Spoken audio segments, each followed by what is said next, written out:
If you're delivering with Uber Eats and want to stay on top of your income, tracking your earnings the right way is key. The Uber Driver app gives you everything you need, but you have to know where to look and how to read the breakdown.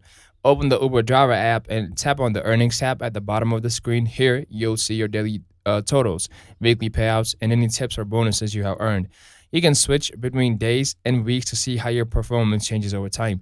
Each delivery includes a detailed breakdown, base pay, surge, tips, and any promotions like boosts or quests. This helps you figure out which orders are actually worth your time and which areas or times earn you more. To go deeper, click on individual trips. You'll see the pickup, drop off mileage, and how much you made from that one delivery.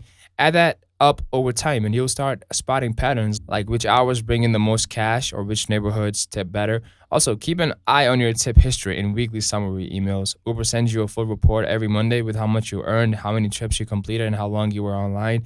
If you're serious about tracking expenses too, like gas, mileage, or car maintenance, use a separate app let's say Gridwide, Stride, or even Everlands. This will help you stay prepared for tax season and see you real profits, not just what Uber pays you. Understanding your earnings isn't just about numbers, it's how you level up your delivery game. If you found this breakdown useful, drop a like on the video and subscribe for more tips to earn smarter with Uber Eats.